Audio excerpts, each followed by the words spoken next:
Hey everybody, this is Trish with Peregrine Designs, and I wanted to, I'm going to do a coin ID case, and I wanted to kind of show you how I did it. This is very popular. This is one that you see online that does the coin ID where the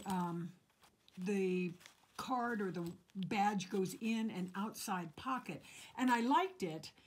But I felt like over the course of time, if you were working in like a hospital where you really needed to hold on to this thing and wear it as a lanyard all the day, you know, all day long, you ran the risk of your card coming out, your badge coming out. This is just a normal gift card, but you'll find that the gift cards and your ID card badges tend to be the exact same size. This is fairly standard. So I use this one as a template. And I like this design, but then I thought, this thing will come flying out and I wouldn't like it. So what I did was a girlfriend had given me this one here. This is by a very well-known maker, very famous maker. And what the difference between this one is the card goes behind the vinyl. And so the card is secured inside the zip case. I liked that better. That was a more safe option for me, but I didn't know exactly how to design it, so I worked on it and I came up with an actual pretty good design on how to make this version. So I like this version a little bit better, and I'm going to show you how to do it. Let's go in and start with what kind of stuff you need.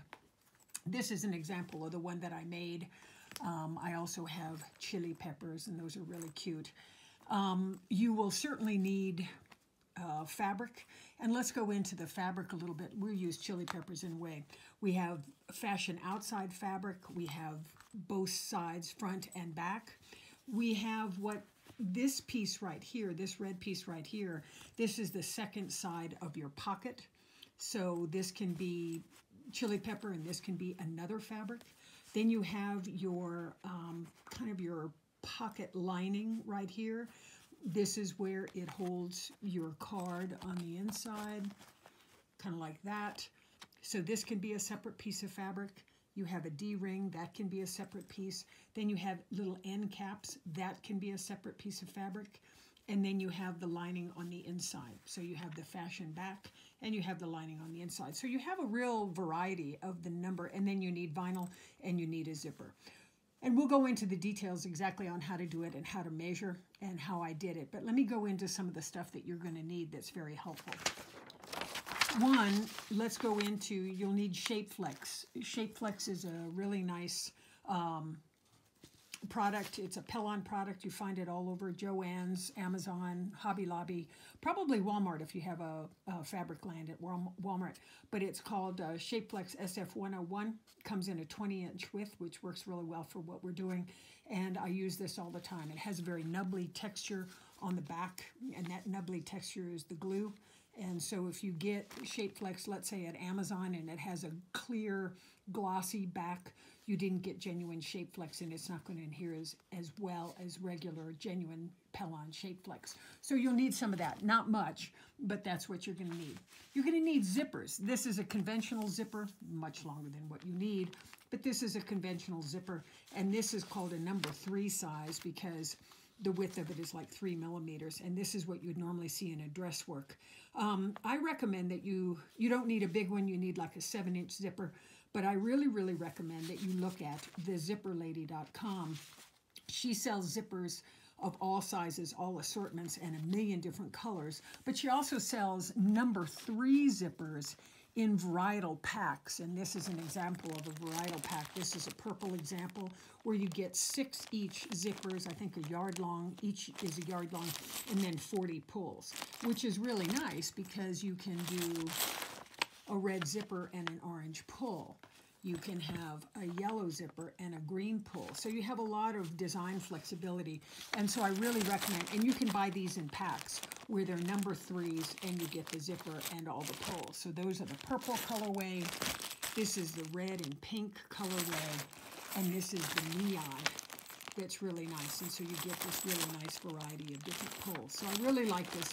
This is what I recommend. And as we go through the tutorial, I'll show you how to put the zipper on. For this one, I'm going to probably use this color zipper, and I'll probably throw a weird looking pull. See, I used a red, red zipper, blue pull, and then tiger end cap. So that's cute.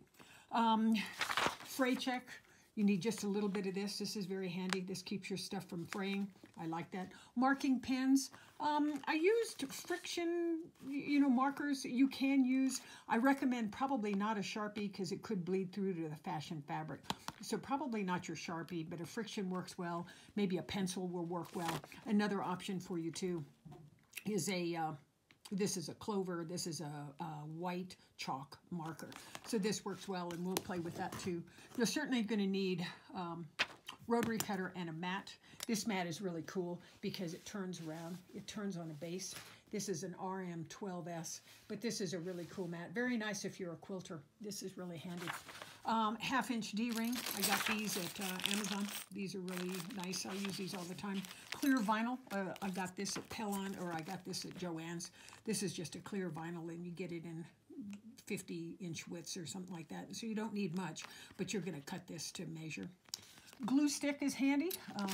Where's my glue stick? Here's my glue stick. Very handy, and we'll use a little bit of that. I like the purple because then you can see where you put it. Stitch Witchery. Again, you can get it all over Walmart, Joann's, Hobby Lobby, all over the place. But what this is this is a glue that when you come at it with a hot steamy iron, it fuses your fabric together. And 1/2-inch works real well. So I use a lot of Stitch Witchery in everything that I do. And then you're going to need fabric, a good set of scissors. And my favorite scissors, hands down, my favorite scissors, these are Ginger, these are serrated scissors. Boy, these are hands down my favorite scissors. You never thought that scissors would be a big deal, but they are. And these are just really, really nice because they really cut and hold that fabric. So I really get a lot of use out of my serrated scissors. I like these quite a bit. I think I've covered everything that you're going to need. And as we get onto it, I'll go ahead and teach you and show you how to accommodate the size of your opening for your particular need, and then how to do the end caps and some of the details. But this is a real nice design. Okay, next we'll go ahead and start into how we're going to do this. Okay, let's get into some of the cuts that you're going to need to make. You're going to need some fashion fabric for the outside. This is the outside fashion fabric, front and back. I tend to make the front and back the same fabric, your call. You're going to need 2 pieces of fabric, and I gross cut this, meaning that you're going to cut it down. The final size will be 4 by 6. That will be your final size cut. But it's okay to go ahead and do a little bit larger if you like. One that I'm going to make, I'm going to use this real pretty batik right here. And this, 2 of them will be 4.5 by 6.5. We'll cut it down to 4 by 6, but I'm going to use one for the front and one for the back. And I'm going to shape flex both of those. The window card lining is this rust color square in here. That's the window card lining. This is a little bit larger because you're going to fold it over. I'm going to use this as my card lining.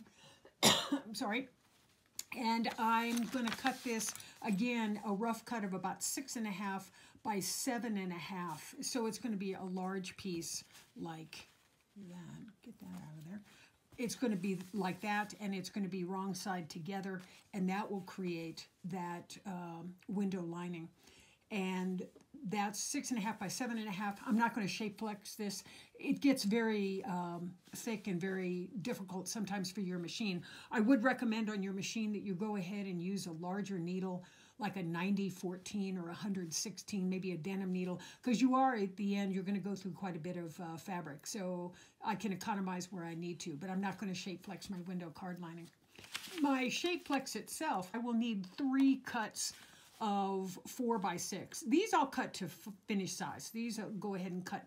Remember, your shape flex comes in a 20-inch width, so it's very simple to do a 6-inch run. Cut 6-inch width, and then you subcut it into 4 inches. So this makes it very easy. You'll need 3 of these for that. The back lining is this splotchy batik right here. That back lining, again, I don't shape flex it. It's just a rough cut of 4.5 by 6.5, no shape flex. Clear plastic vinyl. Again, you're looking for in the land of about right. This is about 3 by 4. Zipper. I'll cut my zipper, and I'm going to go with this color zipper. I'm going to cut my zipper initially 6 inches long. It will finish at 5 inches long, but I'll cut it at 6 because it gives me a little flexibility when I go ahead and put my pull on. Your pulls come, and I'll show you how to do this when the time comes. You've got two kinds of pulls that you're going to get. You're either going to get a long pull, that's a long pull, very nice, or you're going to get a short pull, and this is a locking pull. So let me see what I've got here so you can see it. Your short pull is what you'd see on a dress zipper. And the reason why this is a locking pull, because when you make a dress, you don't want your zipper to arbitrarily come down. So this works well. A long pull works really well in this application as well. Even though this isn't locking, it does stay down, and I don't have a problem. Because what I do when I'm making my case here, the lanyard, if you're wearing it, it's going to be up like this.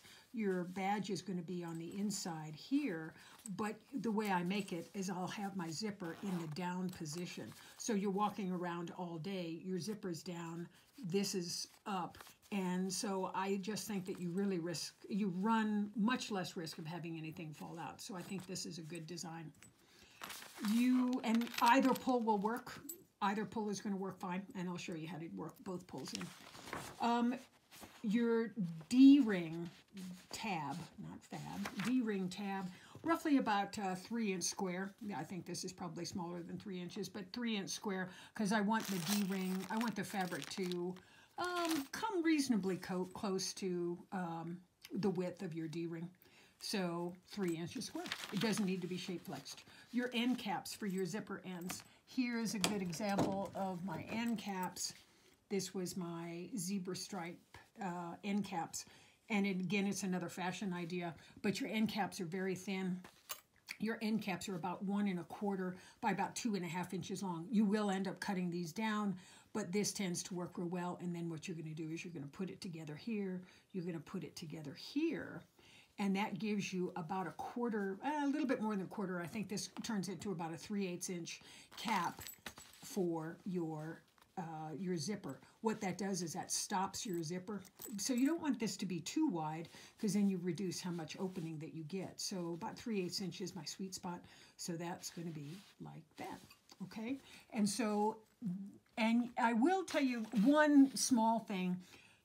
I do just a very slight amount, I mean really like 3 stitches of thread on my zipper, and I'll show you why I do it. But this is what I like. And I know you don't like to do handwork, but I thought you got to do some handwork. Next thing that I'm going to do is I'm going to make a quick template of this, because this is where this comes in kind of handy, particularly if you make multiples. I took my badge, or the badge of your choice, and I put it on a piece of cardboard. You can use a manila file folder, and I put it on a piece, and I outlined the entire outside of the badge. Then what I did was I came in 1/4 inch on each side. So this is all 1/4 inch, and I'll make a line on the 1/4 inch. This is the actual outside. This is the dimension of your window. Your badge will sit in there, but it'll have a 1/4 inch on each side to actually snugly sit in there, and the visible part will be a 1/4 inch narrower than your badge itself. I cut it out, and what I have is I have this piece right here, okay? And so this is the actual window of my, coin purse or my ID badge. And then I made crosshatches to tell me where center is. So that is helpful in terms of helping me know how to center this up. So that's the first thing that I did. Second thing is, let's go ahead and let's play your zipper, because your zipper is always really interesting. Here is your zipper, and I've cut it at 6 inches. Remember, it will be final cut at 5 inches, but it's cut at 6 inches, and it has no pull yet. I'm going to go ahead and I think I'm going to use that purple pull, the locking pull, if I can find it. Doesn't make any difference what side you're going to use. I just use the right side right here. This is the front of my zipper. This is the back of my zipper, but this is the front of my zipper. This is the upside of my zipper. What I'm going to do is I cut it at 6. I'm going to go ahead and cut a little wedge out of the teeth only. And I'm going to cut about a 1/4 inch wedge out of the teeth. So give me a minute. Okay, I just cut a little bitty wedge. There's my 1/4 inch. I just cut the teeth out, just a little 1/4 inch right there. I'm going to use the locking pull. I thought a purple pull would be cute. You certainly could use this one. This would match, obviously, great. But I'm going to go ahead and use the purple one because I thought it was prettier in terms of color. I thought the color difference was nice. How you put this on is your zipper has a teardrop shape. Okay, this is the top of your zipper here, but it has a teardrop shape, and the teardrop is going down. So it's going this way. So you're going to go ahead and put it on this way. You can't put it on any other way. So if it's not going on, you've probably got it, the orientation is probably incorrect. I'm going to go ahead, here's the top of my zipper.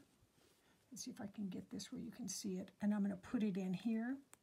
The left side tends to go in pretty comfortably. And you notice that I kind of opened it up a little bit more. And so the left side goes in comfortably, and then I'm going to go ahead and pull it up almost to the top. Okay, so that goes in. And then I'm going to put in, and it's going in the teardrop shape. Then I'm going to put this side in here. And then, so both of those sides are in. And then I'm going to just gently push it with my finger and see if I can't get it to hook up. Ah, there we go. So that is not very difficult to do, okay? So that is hooked here. And it's okay if you're pushing a bubble along or you know that you've got the teeth are incorrect, because I can always open it back up and I can always get it now where it's perfect, okay? So that's how you put that on. Not very difficult. Do it a bunch of times and you'll get the hang of it. Your non-locking pulls tend to do slightly better in terms of putting them on, but again, you're going to put it in the teardrop shape where the teardrop is going down. Try and get that very close. Your teardrop is going down, and that's how you're going to put it on. You can't put it on like that. You can't put it on with the teardrop going up, only down. So now what I'm going to do is I'm going to go ahead and clip the excess of this because I want this to be flush. All right. So I've clipped the excess. Don't pull it now because this thing is all locked in here. And I'm going to go ahead and use my long pieces here. This is about 1 1/4 inches, 1.5 inches. I folded it together once. I fold it together here, and then I'll fold it here. And I'm going to go ahead and let me get my shape flex or my stitch witchery, and I'll go ahead and cut a piece of stitch witchery and show you how you do that. Ahead and taken a piece of stitch witchery, and you can see it right here, and I just cut it, it'll actually tear, and then I cut it down the center, so I have 2 1/4-inch pieces of stitch witchery. So that's going to work real well. This is my end cap piece, and I've already gone ahead and pressed that so that it maintains its memory. Now what I'm going to go ahead and do is I'm going to do a couple whip stitches. Remember, I cut this flush. So I'm going to go ahead and do a couple whip stitches. Very, very easy, but very close to the edge. Why do I do this? Because then I'm pretty well assured that my zipper will always stay closed. It won't come open at all. So I'm just going to do a couple whip stitches here. And I'll go ahead and knot it. And to knot it, you do 1 time through and a 2nd time through. Pam Howard does this. This is kind of a surgical knot. And pull it and go ahead and clip it. And I'll do this on both sides. So that's the end. That assures me that my zipper will stay, it just won't open up at all during the course of wear. Put your stitch witchery here. Put your zipper here. Give yourself some room on both sides. Put your other piece here. Fold. And I can move that excess in there. And press.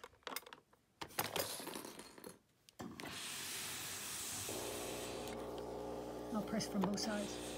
What I don't do, and you can do it if you like, but what I don't tend to do is I don't do a top stitch here because it just isn't going anywhere. This pull, it just hasn't a chance to go anywhere. It's secured so well on both sides that when you open it up, I just don't see it going anywhere, and sometimes the top stitch gets ugly and your machine and your foot doesn't like it and your needle doesn't like it. So I don't. I tend to leave it like this. and I'll just go ahead and fuse it down, and that works well. And leave your ends on, because you'll go ahead and clip them off when the time comes, but now is not the time. Now what I'm going to do is I'm going to go ahead, I know that my final size of this is 5 inches, so I'm going to go ahead and mark out 5 inches, and 5 from the end.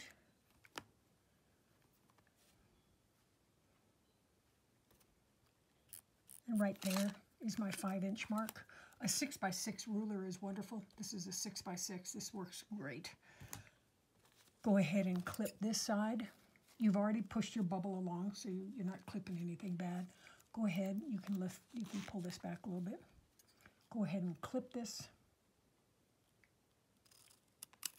Okay, and do the same with your next piece of end. So you'll do the same piece, same process, where you'll do it, you'll fuse it, and you'll have something that looks like this. Okay, the zipper is done. It's at 5 inches. You've got a little bit of excess, but this should be perfectly fine. This is the lining piece that will you'll see. This is that white piece right there. So this is the lining piece. Again, you can go ahead and top stitch this if you like. But my top stitching sometimes is kind of negotiable on how nice a top stitch is. So what I tend to do is I'll just go ahead and fuse it down, because then it gives me a nice crisp edge, but I don't have top stitching that kind of looks not as pretty as I would like. So that is that piece, and that'll be nice and secure right like that. Here is my D-ring here. This was my 3x3, so what I've done is I've kind of pushed it wrong sides. I'll push it, fold it this way, fold it in half, fold it this way.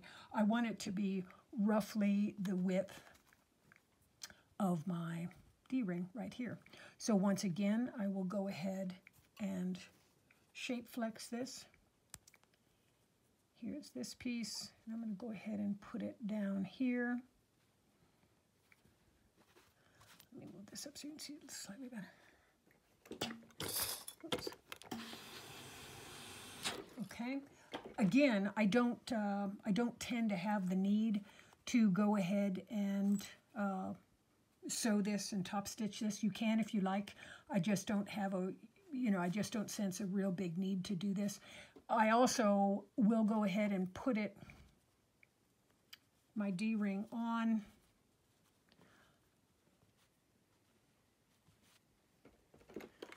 Iron it. And then I'll use some more stitch witchery.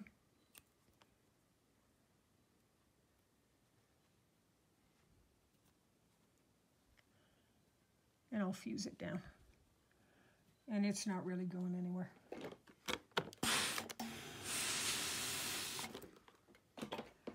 I'll put a thing on this so that I don't lose it, because invariably you'll start losing stuff. So we've done this, the end caps. Now we're going to go ahead and do our fashion front. Now, on my fashion front, this is going to be the front. I told you to do a 4.5 by 6.5, but I had stash fabric and it came right at 6 inches. So I went ahead and I said, I'll just go ahead and do 6 inches. If you do 6.5, you're fine. You will cut it down. The end, your final cut will be 6 inches. This happens to be 6. My shape flex, I cut to size, so this is 4 inches by 6 inches. So I know I have none on the excess here, but it'll be okay. So this is this piece. Now, I want also a piece, I stand kind of, here's one more. I want a piece, let me show you here on this one. Here is my fashion outside. I have to make this window. And on this one, I used a red, just a plain red. So this is yet another piece of fabric. And on this one, I'll probably go ahead and use the same piece. So I'll use, the batik will be for the outside, and also the batik will be for this piece right here, this red piece right here. You can do anything. You could do a purple, you could do all kinds of stuff, but I'll just go ahead and do this. I will shape flex this as well. So you have this piece here, and you have this piece here. So these will be my window pieces, okay? And I'll show you how to do that in just a minute. Okay, this is my outside piece, and both have been, this is the outside, this is the inside of my window. I use the same fabric. I've shape flexed both of them. I'm going to go ahead and put this one wrong side up. I'm going to put this one wrong side up as well because it's easier for me to see and make my marks on the shape flex. I went ahead and just folded it so I can get a crease in there that I can see, and you can see that crease, and I'm going to fold it again, and I'm going to do another crease here, just a finger crease, so you can see how this is all kind of going like this right here, okay? So both of these are together. And this is where this piece comes in handy. This is where I will orient this and this. You can see how this is nicely oriented. Okay, I'm on my cutting mat, my really cool cutting mat here. I have Sleepy Kitten right here, Sleepers, who's trying to give me a hand and showing me how to do this. I've made my marks with my friction pen. My friction pen is nice because when I come at it with a steamy iron, this friction pen goes away. Put your template on top, orient it so that it's dead on. Now you can do it if you wanted. You could go ahead and outline the whole thing and then do cross hatches where you're going to cut. But sometimes if you do it a lot, you kind of know, hey, you just need to cut to the corners here. So what I've done is I've just made 4 little dots. Like I said, you can go ahead and do a complete outline here. And then with your ruler, you'll connect your dots from here to here, and that will give you your window. But it's a little bit redundant. It's a little bit more than what you need. So what I find is if I do dots, that works great. Remember, I have my other fabric on the other side. Okay, so each of these 2 fabrics are being cut together. And so they should marry up pretty well. And so what I'm going to do is I'll go ahead and I'll use my rotary cutter and I'll connect the dots. So here is my dot connection, and I'm going to go ahead and get reasonably closest to the dots, but you don't need to go to the dots because that's why you're going to use your scissor.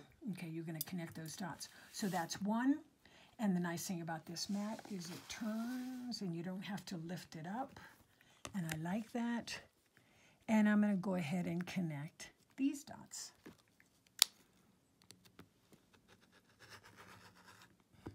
Okay, so I like that. You can kind of see where it's working. Now I'm going to go ahead and use my scissor. Let me go ahead and come in here and finish connecting those dots. Oh, wait a minute, hold on. Make sure that you're on both of your fabrics. You know, you're bringing it to both of the fabric. Go ahead and turn it. Connect it here. It saves you from having to move your fabric, because if you can help it, you don't want to move it. Bring it here, and I'm making sure that I'm getting both. See, I didn't get both of those pieces. Here.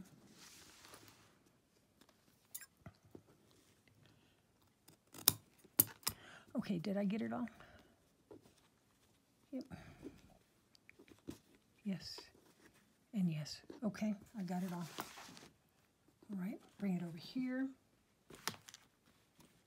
And you can separate them.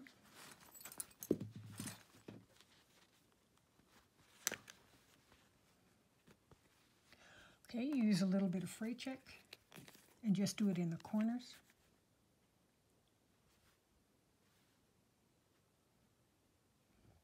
Okay, same on these corners.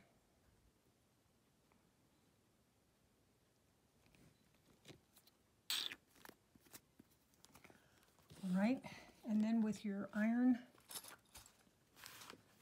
you're going to go ahead and lift this up, and you're going to iron it flat. Okay, and so I'll go ahead and do that. I'll do one side of it for you.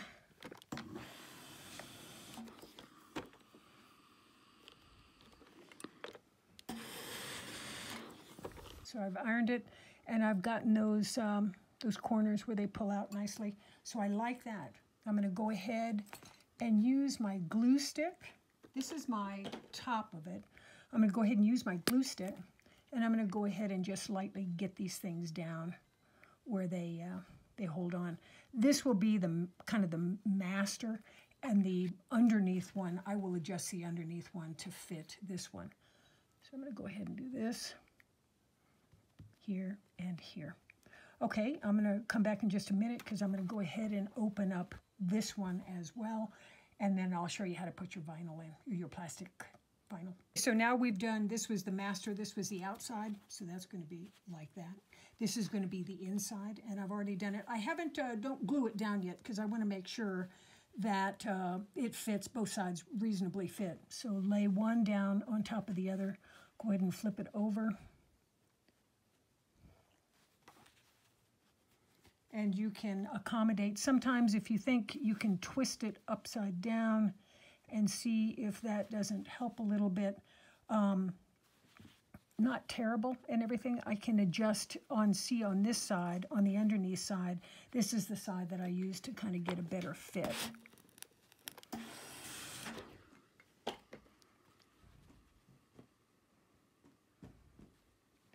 Not a bad idea to use the same fabric. Let's see if it gets a little bit better this way. Yeah, that's not too bad. Not a bad idea to use the same fabric for the underside, because if you have anything that peekaboo, you know, it's the same fabric, so it's not so much of a big deal. Okay, so I like this orientation right here. I'm going to go ahead and put my glue stick here because I want to just get these things down where they just hold on. This is my vinyl, and this is a fairly big piece of vinyl, but this will work and everything. Actually, I think I'm going to cut just a little bit of the top off. I don't want to interfere with my zipper.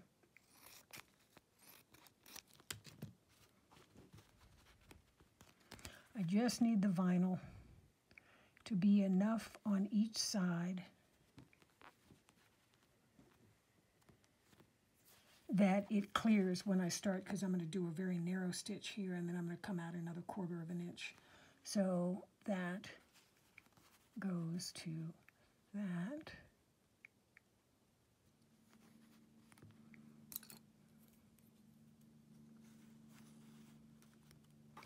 So I like that. I think that looks nice. And then what I'm going to go ahead and do is I'm going to do a very narrow stitch right here. This is my first initial stitch. I'm going to do like 1/8 of an inch all the way around. Okay, so you're going to want fashion color in your top thread of this, and you'll want your bobbin thread to match the other side. Look at doing a fairly long stitch at about 3, maybe 3.5.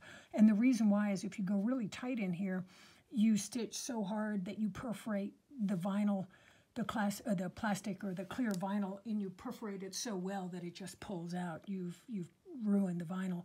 So you want a fairly large stitch, 3.5. And what I'm going to do is just going to go ahead all the way around and stop, and then we'll go ahead and put on our window lining.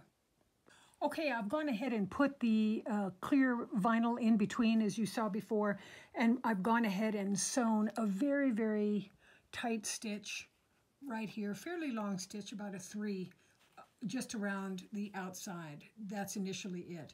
Now what I'm going to do is I'm going to put on the backing, and here's my backing piece. This is the one you saw me. I've already fused this top shut. You can go ahead and top stitch it if you like. I just didn't. I didn't find the need. This is the front of the coin purse. This is the front that I think is the prettier side.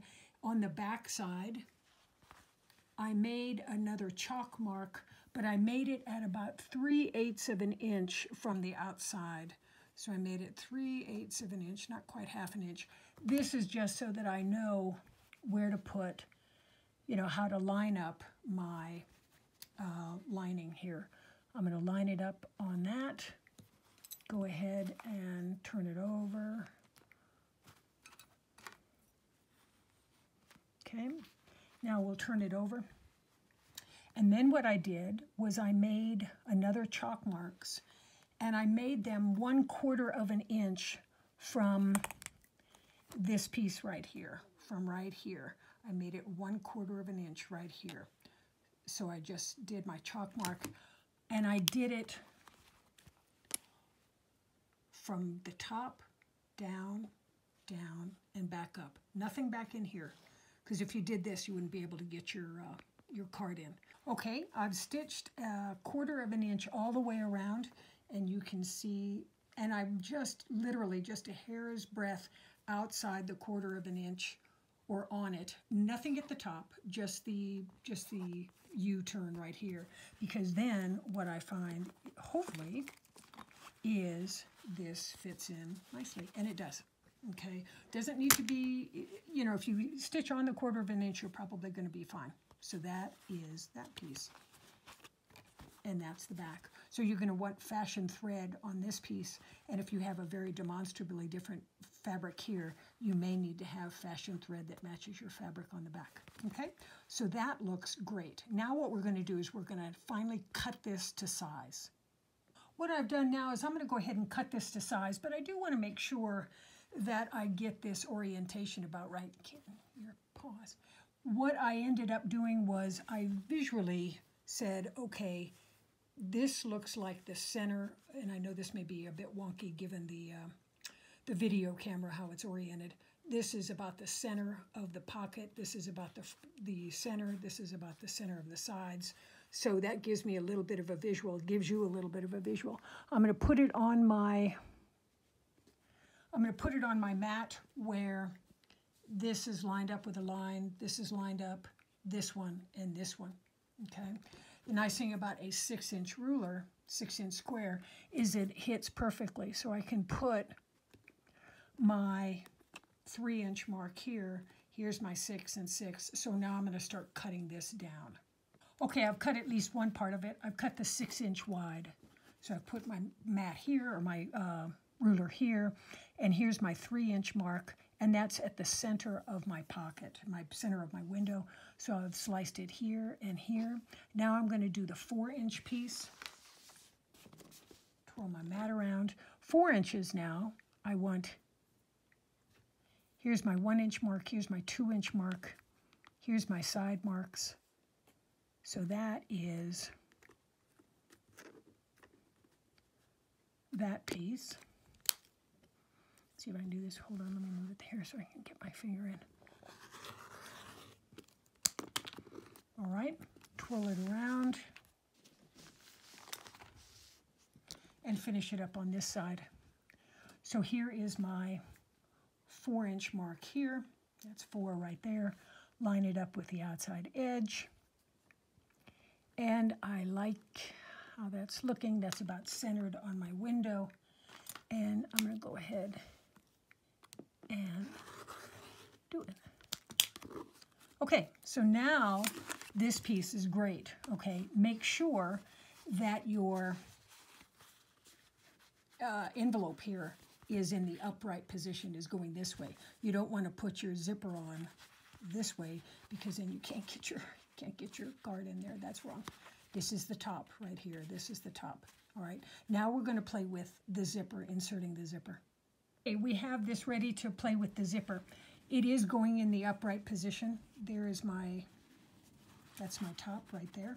So this is going upright. This has been cut to size, so this is very helpful for me. Here's my zipper. I am right-handed, so I tend to like my zipper pull on the left-hand side with my D-ring on the right-hand side. That works for me. If you are left-handed, you may want to reorient it where it goes a left-hand pull or a right-hand pull, and then your D-ring over here. But I'm right-handed, so that's the way I'm going to want it. So this is my zipper here.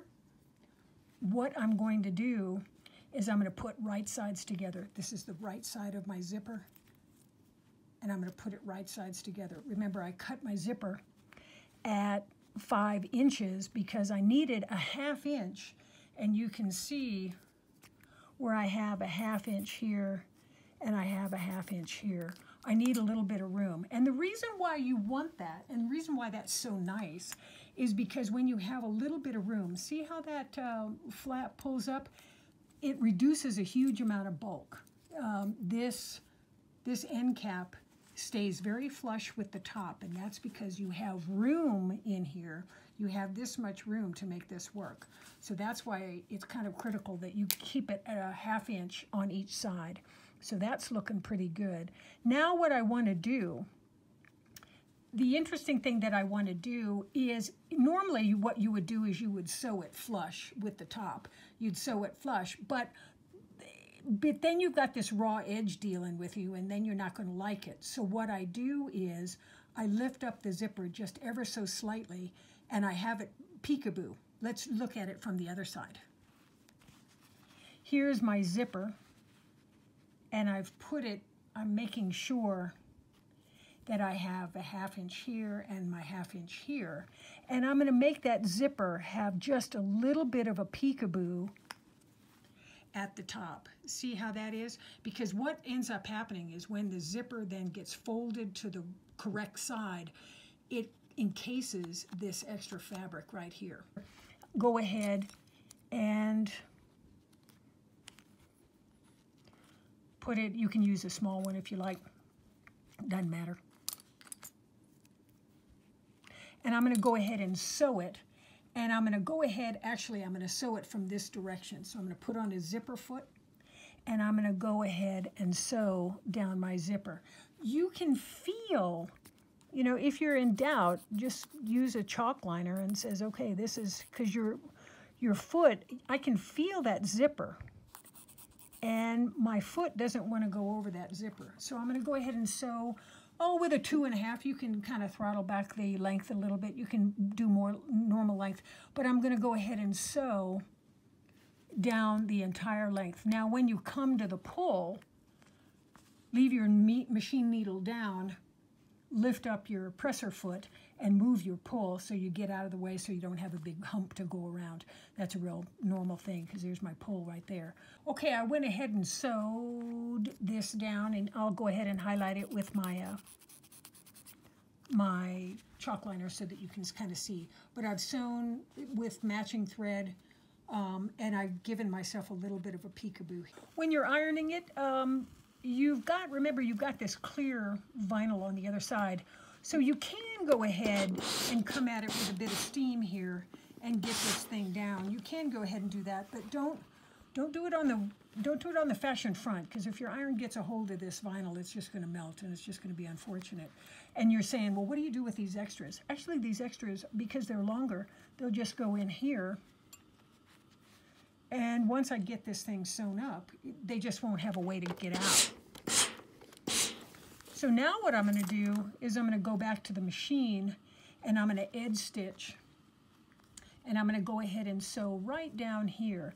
That's why I had that peekaboo. All right, I've gone ahead and sewn that, and you can see where I've edge stitched very tight, and it encased that raw edge, and these have been sewn kind of flat. So these aren't really these aren't moving too well, because once this is sewn, these will be kind of squeezed in where they just won't be able to go. And then you've got a nice top stitch. Okay, now, I like this so far. This is looking really cute.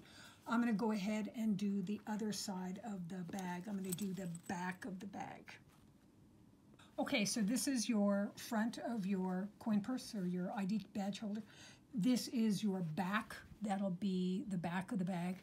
So we're going to go ahead and put those together. This does not need to be peekaboo. This can be completely flush. And I've got extra room on both sides. You can see I've got more room here and here because that's what I need. Okay, so this is like this.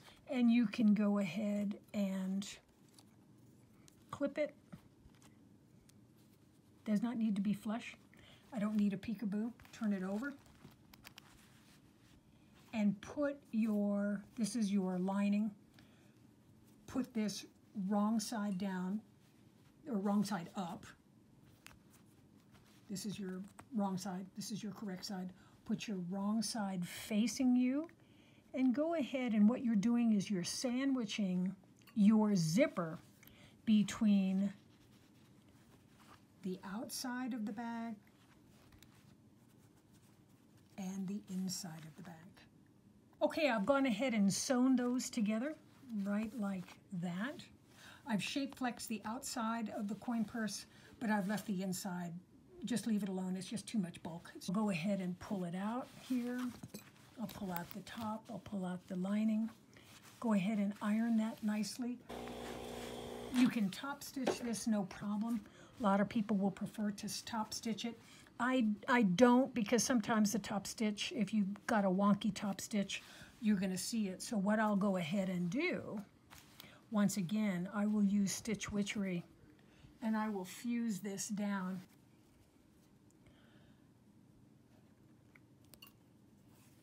I'll go ahead and fuse it down, and you can clip off these or not, it doesn't matter. And what I've done is when I fused it down like this, and let me come at it. When I fused it down, I've made sure then that my fabric will never interfere from the operation of my zipper, because it's all fused down now. The fabric just can't come up and mess up with my zipper. So no possibility on that. So I like that. Okay, now this is a gross cut. Remember, this was much larger than it needed to be. That's okay. This is my master. So when I put it together, I'll follow this as my master, and then I'll cut off any of the excess here. So that's why a gross cut is perfectly fine. A couple things that I will want to do is on this side, I want to go ahead, and I'm pretty comfortable with how this is looking here, but I'm going to go ahead and make some line at probably the 1/2 inch mark from my sew line. Now I'm going to make a mark here. Why? Because then I'm pretty certain that my window is nicely centered and parallel to my edge. So it looks good. It's not wonky. It looks good. This has all been very square. So I'm going to go ahead and give me that guideline, and here's my sew line. Another thing that you don't want to forget, I need to put my D-ring on. Here's my D-ring. It doesn't need to be terribly long. I don't need a huge long D-ring. You know, I don't need this is a longish D-ring. I can do I can do a tighter D-ring if I like. But this is about, that's about right. This is about, how tall is it? How big is this one? About 1 inch. And I'm going to put my D-ring in the center of my window. You want to sew this down, because if you forget, another thing that's real important is your zipper. Make sure and open up that zipper. And the reason why is because this is a locking zipper. I'm going to eventually turn this right sides together, and I'm going to open it up. And if my zipper is closed and shut, okay, I got a problem, because this thing's locked in, and you're going to have to rip it out a little bit so that you can get your fingers in there and open this thing up. Not so with this one. This one will open up with your fingers. This one, here's an example. This is a non-locking pull, but if I do one of these things with it, see how it opens? You can't do it with a locking pull. A couple things that you just want to make sure. One, do you have your D-ring on? Yes. Has this been oriented? Yes. Do I have my little half-inch mark right here? So is my zipper open? Yes, all to yes to those. Then when I sew this, I'm going to go ahead and sew this down, and then I can take my pin off. But when I finally sew this, I'll come back and I'll show you how I'm going to sew this, because I need to clear these end caps. So I'm going to end up sewing about right here. I need to clear those end caps. I've sewn my D-ring down, and I've taken my clip out, so that's good. I'm going to go ahead, make sure that your zipper is open, and I'm going to go ahead and fold it right sides together. And when I sew, we'll start from this side. I redid my line. I did this in my friction pen. I did my line here because that gives me a nice visual of where to sew. Then what I'm going to do because this is my masterpiece right here. These are bigger, but that's okay. I can cut those off. To give you a visual of what I'm going to do, here, and I'm going to clear those end caps. Okay, so what you're seeing is you're seeing a sew line here, and you're seeing a sew line here. So I want to clear those end caps. Don't sew into those end caps or this thing won't turn well, okay? And then you're going to go ahead and sew down, down, up, and then because it's open, you will be just about done. Okay, hold on. Okay, I went ahead and sewed this, and I sewed it in white so that you could see. You can see that I sewed and I cleared my end cap by just a skosh, and I came down. I did multiple back stitchings here because, you know, this is a stressy area, so I did multiple back stitchings, came down, followed my sew line here, and followed it up, and did multiple back stitchings here. Then what I'm going to do is I'm going to go ahead and trim this. I'm going to go ahead and take a quick look just to make sure that I've caught everything, and I've got that, and that's been caught. What I have a serger, so I go ahead and serge this raw edge here to make it look nice. I'll go ahead and serge it. If you don't have a serger, I do a 3-thread narrow. And those of you that have a serger will understand what I'm talking about. I'll do a 3-thread narrow, and I'll go ahead and serge this. If you don't have a serger, then I'd say a very nice zigzag, a real tight zigzag in fashion color will be perfect, and that will look great. I ahead and serged it. You can see how I just finished that raw edge. Again, use your sewing machine, use a zigzag stitch. That will be perfect. A zigzag will be great. And so now what I can do is you turn it inside out. Do you have to round these? No, it will automatically round because there's a lot of bulk in here, so I don't have to do anything. I can leave it as a square corner. Just go ahead and put your finger in here. Go ahead and lift it, push it through. Do the same with the other side. Now, on your end caps, okay, push those out. That's why I left myself just a little bit of room, and I just skirted that end cap. If you hit that end cap and you enclose it, you're not going to get this nice finished piece right here.